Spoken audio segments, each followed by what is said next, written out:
হরিবল। আমি ঠাকুর শ্রী অঞ্জন চক্রবর্তী, উনি আমার সহধর্মিণী মহামায়া চক্রবর্তী। আজকে ঠাকুর শ্রী শ্রী রামকৃষ্ণ পরমহংসদেবের শুভ আবির্ভাব তিথি উপলক্ষে তাহাকে প্রণাম জানাই। মাতা সারদা দেবীকে, ওনার প্রিয় শিষ্য স্বামী বিবেকানন্দকে প্রণাম জানাচ্ছি। ঠাকুর রামকৃষ্ণ বলেছিলেন কথা প্রসঙ্গে, এটা কথা রামকৃষ্ণ কথামৃতে আছে, সংসারী মানুষ থাকিতে হইবে পাকাল মাছের মতো, মাছের মতো, মৌরলা মাছের মতো। কারণ সংসারী মানুষ বাদেবালায় আছে। আমি আমার ভাষায় বলতেছি, সিলেক্টিভ ভাষায়। পঙ্ক পাপরূপ পঙ্ক যেন গায়ে লাগে না। পাকাল মাছ পেকো থাকলেও তার গাত পেক লাগে না।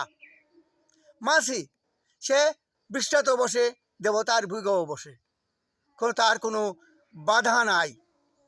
মৌরলা মাছ অর্থাৎ মহামাছ, জালে জেলে জেলে যখন জাল দিয়া মাছ টানিয়া তুলে, তখন যে জাল তুলে তখন মহামাছগুলা থাকে জালর বাইরে, ওলা কিটকিটিয়ে দরিয়া খামর খাইয়া দরিয়া থাকে। এখন জালে কিটা করে সঙ্গে বাইরের মাছগুলো হয়ে জাল ঢুকে তার খলইতে রাখে। বিষয় হলো গিয়া যে আমরা সংসারী মানুষ, এই ভগবান রে মনে করতাম, এই জেলেরে মনে করতাম ভগবান, আর জালটা হইল কি সংসার। আর আমরা এই সংসারের মাঝে খামর খাইয়া আমরা দৌড়িয়া আছি।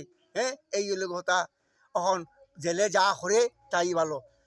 ইচ্ছা করলে ছুটিয়া যেতাম পারতাম, কিন্তু যাইয়ার না, শিশু সুলভ মন। জয় হোক, শুভেচ্ছা পূর্ণ হোক ভক্তবৃন্দের। হরি ওম তৎসৎ। ওম শান্তি শান্তি শান্তি। হরি বল হরি বল।